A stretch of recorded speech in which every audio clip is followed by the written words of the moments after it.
ರಾಷ್ಟ್ರೀಯ ಸ್ವಯಂ ಸೇವಾ ಸಂಘದ 100ನೇ ವರ್ಷಾಚರಣೆ ಅಂಗವಾಗಿ ಪ್ರತಿ ಮಂಡಲಗಳಲ್ಲಿ ಹಿಂದೂ ಸಂಗಮ ಆಯೋಜಿಸಲಾಗಿದೆ. ಅದರಂತೆ ಮಕ್ಕಂದೂರು ಹಿಂದೂ ಸಂಗಮ ಆಯೋಜನಾ ಸಮಿತಿ ವತಿಯಿಂದ ಮಾತೃಭೂಮಿ ಹಿಂದೂ ಧರ್ಮ ಮತ್ತು ಸಂಸ್ಕೃತಿ ರಕ್ಷಣೆ ಉದ್ದೇಶದಿಂದ ಹಿಂದೂ ಸಂಗಮ ಕಾರ್ಯಕ್ರಮ ನಡೆಯಿತು. ಮಕ್ಕಂದೂರು ಗ್ರಾಮದ ಶ್ರೀ ಭದ್ರಕಾಳೇಶ್ವರಿ ದೇವಸ್ಥಾನದಲ್ಲಿ ಪೂಜೆ ಸಲ್ಲಿಸಿದ ಬಳಿಕ ಭವ್ಯ ಶೋಭಾಯಾತ್ರೆ ಆರಂಭಗೊಂಡಿತು. ಸಾಂಪ್ರದಾಯಿಕ ಉಡುಗೆ ತೊಟ್ಟ ಮಹಿಳೆಯರು ಕಳಶ ಹಿಡಿದು ಮೆರವಣಿಗೆಯ ಮುಂದೆ ಸಾಗಿದ್ದರೆ, ದೇವಸ್ಥಾನದ ಬಳಿಯಿಂದ ಚಂಡೆ ಮೇಳದೊಂದಿಗೆ ಮುಖ್ಯ ರಸ್ತೆಯ ಮೂಲಕ ಸಾಗಿದ್ದ ಮೆರವಣಿಗೆಯಲ್ಲಿ ಯುವಕರು, ಪುರುಷರು ಕೇಸರಿ ಶಲ್ಯ ಧರಿಸಿ ಉತ್ಸಾಹದಿಂದ ಪಾಲ್ಗೊಂಡಿದ್ದರು. ಮಾಜಿ ಶಾಸಕರಾದ ಕೆಜಿ ಬೋಪಯ್ಯ, ಅಪ್ಪಚ್ಚು ರಂಜನ್ ಸೇರಿದಂತೆ ನೂರಾರು ಸಂಖ್ಯೆಯ ಹಿಂದೂ ಬಾಂಧವರು ಶೋಭಾಯಾತ್ರೆಯಲ್ಲಿ ಪಾಲ್ಗೊಂಡಿದ್ದರು.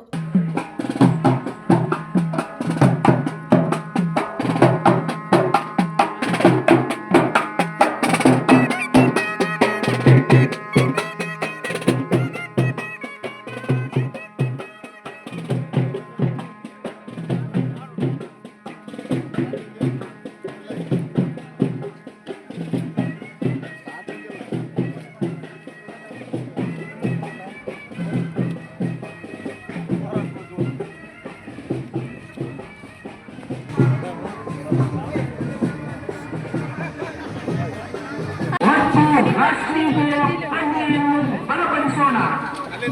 ಬನ್ನಿ ಎಲ್ಲ ಹಿಂದೂ ಬಂಧುಗಳು ಆಗಮಿಸಿ ಹಿಂದೂ ಸಂಗಮದಲ್ಲಿ ಪಾಲ್ಗೊಳ್ಳುವುದರ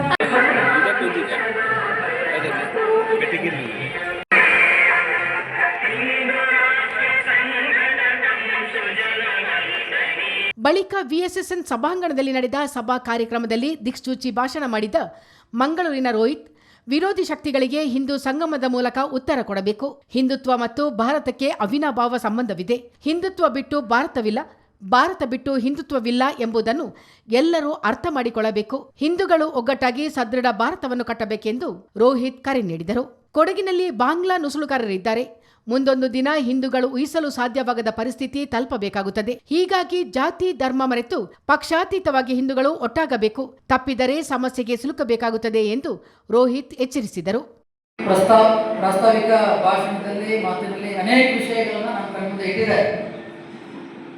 ಹಿಂದೂ ಸಂಗಮ ಅನ್ನುವಂಥ ಈ ಕಾರ್ಯಕ್ರಮ ದೇಶದ ಎಲ್ಲ ಕಡೆಗಳಲ್ಲಿ ಕೂಡ ಈ ರೀತಿಯ ಕಾರ್ಯಕ್ರಮಗಳನ್ನು ನಾವು ಕಳೆದ ಫೆಬ್ರವರಿ ತಿಂಗಳಿನಲ್ಲಿ ಪ್ರಾರಂಭ ಮಾಡಿದ್ವಿ. ಒಟ್ಟು ಸಮಾಜದಲ್ಲಿ ಮುಂದೆ ನಾವು ಯಾವ ರೀತಿಯಲ್ಲಿ ನಮ್ಮ ಕೆಲಸ ಕಾರ್ಯಗಳನ್ನು ಮಾಡಬೇಕು ಅನ್ನುವಂಥ ದೃಷ್ಟಿಕೋನಕ್ಕೋಸ್ಕರ ಈ ಹಿಂದೂ ಸಂಗಮ ಕಾರ್ಯಕ್ರಮವನ್ನು ಯೋಚನೆ ಮಾಡಿದ್ವಿ. ಯಾಕೆ ಇದನ್ನು ಹೇಳಿದೆ ಅಂತ ಕೇಳಿದರೆ, ಹಿಂದೂಗಳಿಗೆ ಈಗ ಕಲಿಯುಗದಲ್ಲಿರ್ಬೋದು, ಅದರ ಹಿಂದೆನೂ ಇರ್ಬೋದು, ಅನೇಕ ರೀತಿಯ ಗೊಂದಲಗಳು, ಅನೇಕ ರೀತಿಯ ಸಂಶಯಗಳು, ಈ ರೀತಿ ಅನೇಕ ಸಂದರ್ಭಗಳು ಬಂದಿದೆ. ಉದಾಹರಣೆಗೆ, ಅರ್ಜುನ ಯುದ್ಧಕ್ಕೆ ಹೋಗಬೇಕು ಅಂತ ಸಂದರ್ಭದಲ್ಲಿ ಅರ್ಜುನನಿಗೆ ಯುದ್ಧ ಮಾಡಬೇಕು ಅಂತ ಹೇಳಿದಾಗ ಮುಂದೆ ಯುದ್ಧ ಮಾಡಬೇಕು, ಹೇಗೆ ಮಾಡೋದು, ಅನೇಕ ರೀತಿಯ ಗೊಂದಲಗಳು. ಜೊತೆಗೆ ಇರುವಂಥವ್ರು ಯಾರು ಅಂತ ಕೇಳಿ ನಮ್ಗೆ ಗೊತ್ತಿದೆ, ಶ್ರೀಕೃಷ್ಣ ಪರಮಾತ್ಮ. ಕೃಷ್ಣನ ಬಳಿ ಅನೇಕ ಬಾರಿ ಇದನ್ನ ಈ ಗೊಂದಲವನ್ನ ವ್ಯಕ್ತಪಡಿಸ್ತಾರೆ. ಕೃಷ್ಣ ಅನೇಕ ರೀತಿಯ ಉತ್ತರವನ್ನು ಕೊಡ್ತಾರೆ. ಯುದ್ಧ ರಣರಂಗಕ್ಕೆ ರಥದಲ್ಲಿ ಬರಬೇಕಿದ್ರೆ ಅಲ್ಲಿ ಬಂದಾಗಲೂ ಅನೇಕ ರೀತಿಯ ಅರ್ಜುನನಿಗೆ ಒಂದು ರೀತಿಯ ಗೊಂದಲಗಳು, ಯಾಕೆ ಮಾಡಬೇಕು, ಅನೇಕ ಜನ ಸಾಯ್ತಾರೆ, ಈ ರೀತಿ ಅನೇಕ ಗೊಂದಲಗಳು. ಆದರೆ ಕೊನೆಗೆ ಶ್ರೀಕೃಷ್ಣ ಪರಮಾತ್ಮ ತನ್ನ ವಿರಾಟ ಸ್ವರೂಪವನ್ನು ತೋರಿಸಿದಾಗ ಅರ್ಜುನನಿಗೆ ಅರ್ಥ ಆಗುತ್ತೆ, ನಾನು ಮಾಡುವ ಕೆಲಸ ಮುಂದೊಂದು ದಿನ ಸಾವಿರಾರು ವರ್ಷಗಳ ಕಾಲ ಅನೇಕ ಜನ ಬದುಕಿ ಬಾಳಬೇಕು. ಆ ದೃಷ್ಟಿಯಲ್ಲಿ ಒಂದು ಧರ್ಮದ ಯುದ್ಧ ಆಗುತ್ತೆ, ಒಂದು ಒಳ್ಳೆಯ ರೀತಿಯ ಕೆಲಸ ಆಗುತ್ತೆ. ಅದಕ್ಕೋಸ್ಕರ ನಾನು ಯುದ್ಧವನ್ನು ಮಾಡಬೇಕು ಅಂತ ಹೇಳಿ ಆ ಯುದ್ಧವನ್ನು ಪ್ರಾರಂಭ ಮಾಡಿದೆ. ಇವತ್ತು ಮಕ್ಕಂದೂರಿನಲ್ಲಿ ಎಲ್ಲ ಹಿಂದೂಗಳು ಕೂಡ ಒಟ್ಟಿಗೆ ಸೇರಿ ಒಂದು ವಿರಾಟ್ ಹಿಂದೂ ಸಂಗಮವನ್ನು ನಾವು ಮಾಡಿದ್ದೀವಿ. ಇದು ಇವತ್ತಿಗೆ ಮಾತ್ರವಾ ಅಂತ ಕೇಳಿದ್ರೆ ಮಾತ್ರ ಇದು ಪ್ರಾರಂಭ. ಈ ರೀತಿಯ ಹಿಂದೂ ಸಂಗಮ ಗೊತ್ತಿಲ್ಲ ನನಗೆ. ಇಷ್ಟರವರೆಗೆ ಈ ರೀತಿ ಒಂದು ಗ್ರಾಮ ಪಂಚಾಯತಲ್ಲಿ ಆಗಿರುವಂಥದ್ದು ಮೊದಲನೇ ಬಾರಿ ಇರ್ಬೋದು. ಎಲ್ಲೋ ಮಡಿಕೇರಿಯಲ್ಲಿ, ಮಂಗಳೂರಿನಲ್ಲಿ, ಮೈಸೂರಿನಲ್ಲಿ ಹಿಂದೂ ಸಂಗಮಕ್ಕೆ ಪಾಲ್ಗೊಂಡಿರ್ಬೋದು. ಆದರೆ ಒಂದು ಗ್ರಾಮ ಪಂಚಾಯತಿಯಲ್ಲಿ ಈ ರೀತಿಯ ಒಂದು ಹಿಂದೂ ಸಂಗಮವನ್ನು ಮಾಡಿರ್ತಕ್ಕಂಥದ್ದು ಮೊದಲನೇ ಬಾರಿ. ಇದು ಒಂದು ಮುನ್ನುಡಿಯಾಗಬೇಕು. ಭವಿಷ್ಯದಲ್ಲಿ ಎಲ್ಲ ಸಮಸ್ಯೆಗಳಿಗೆ, ಎಲ್ಲ ವಿರೋಧಿ ಶಕ್ತಿಗಳಿಗೆ ಇಲ್ಲಿಂದಲೇ ಉತ್ತರ ಸಿಗಬೇಕು.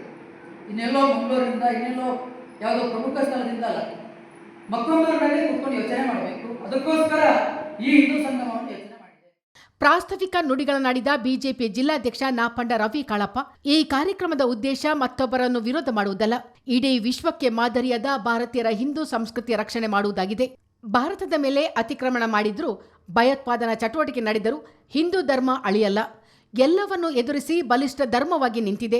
ಮುಂದೆ ಸಾವಿರಾರು ವರ್ಷಗಳವರೆಗೂ ನಮ್ಮ ಅಸ್ತಿತ್ವ ಉಳಿಸಿಕೊಳ್ಳಬೇಕು. ದೇಶಕ್ಕಾಗಿ ಎಲ್ಲರೂ ಒಂದಾಗಬೇಕೆಂದು ನಾಪಂಡ ರವಿ ಕಾಳಪ್ಪ ಕರೆ ನೀಡಿದರು. ಈಗ ಕಳೆದ ಸುಮಾರು ದಿನಗಳಿಂದ ಪ್ರತಿಯೊಂದು ಕಡೆ ಅತ್ಯಂತ ಯಶಸ್ವಿಯಾಗಿ ಈ ಒಂದು ಹಿಂದೂ ಸಂಗಮ ಕಾರ್ಯಕ್ರಮ ಆಗ್ತದೆ.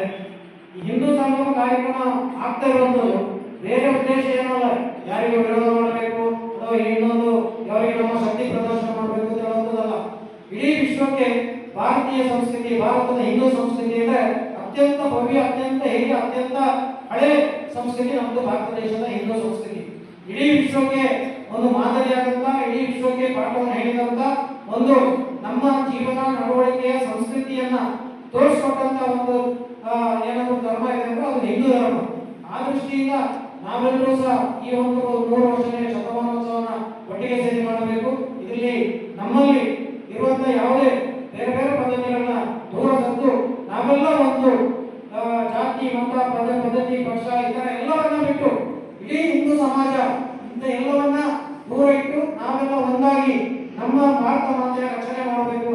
ಇವತ್ತು ದೇಶಕ್ಕೆ ನಾವು ನೋಡ್ತಾ ಇದ್ದೇವೆ ಯಾವ ರೀತಿಯಲ್ಲಿ ವಿರೋಧಿಗಳು ಬೇರೆ ಬೇರೆ ಕುತಂತ್ರಗಳನ್ನು ಮಾಡುವ ಮುಖಾಂತರ ದೇಶದ ಹೊರಗಿನಿಂದ ಇರ್ಬೋದು, ದೇಶದ ಒಳಗಿನ ಇರ್ಬೋದು, ತರುವಂಥದ್ದು, ಭಯೋತ್ಪಾದನೆ, ದೇಶದ ಮೇಲೆ ನಮ್ಮ ಮೇಲೆ ಆಕ್ರಮಣ ಮಾಡುವಂಥದ್ದು, ಈ ರೀತಿ ಎಲ್ಲ ವಿಚಾರಗಳನ್ನ ನೋಡ್ತಿದ್ದೇವೆ.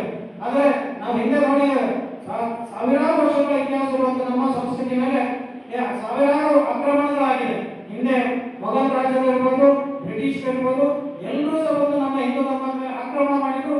ನಮ್ಮ ಹಿಂದೂ ಧರ್ಮ ಅಳಿಯಲಿಲ್ಲ.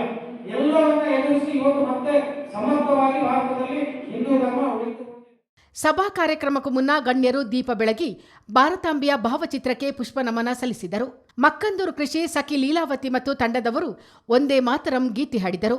ಮಕ್ಕಂದೂರು ಶ್ರೀ ಭದ್ರಕಾಳೇಶ್ವರಿ ದೇವಸ್ಥಾನದ ಅಧ್ಯಕ್ಷ ಲಕ್ಕಪ್ಪ ಹರೀಶ್ ಅಧ್ಯಕ್ಷತೆಯಲ್ಲಿ ನಡೆದ ಕಾರ್ಯಕ್ರಮದಲ್ಲಿ ಮಕ್ಕಂದೂರಿನ ನಿವೃತ್ತ ಸೇನಾನಿಗಳಾದ ಪಡಿಯಟ್ಟಿರ ಅಚ್ಚಯ್ಯ, ವಿಜಯ್, ಚೌಕಿಮನೆ ರಘು ತಿಮ್ಮಯ್ಯ, ನಿವೃತ್ತ ಅಭಿಯಂತರ ಕುಂಬಗೌಡನ ರವಿ, ಮಹಿಳಾ ಸಂಘಟಕೆ ವಿಮಲ, ವಿಎಸ್ಎಸ್ಎನ್ ಅಧ್ಯಕ್ಷ ಶಾಂತಿಯಣ್ಣ ರವಿ ಕುಶಲಪ್ಪ, ನಿರ್ದೇಶಕ ಅಣ್ಣಚಿರ ಸತೀಶ್, ಕಾರ್ಯಕ್ರಮ ಸಂಯೋಜಕ ಜಗದೀಶ್, ಗ್ರಾಮ ಪಂಚಾಯಿತಿ ಅಧ್ಯಕ್ಷ ರಮೇಶ್ ಮತ್ತಿತರರು ಉಪಸ್ಥಿತರಿದ್ದರು.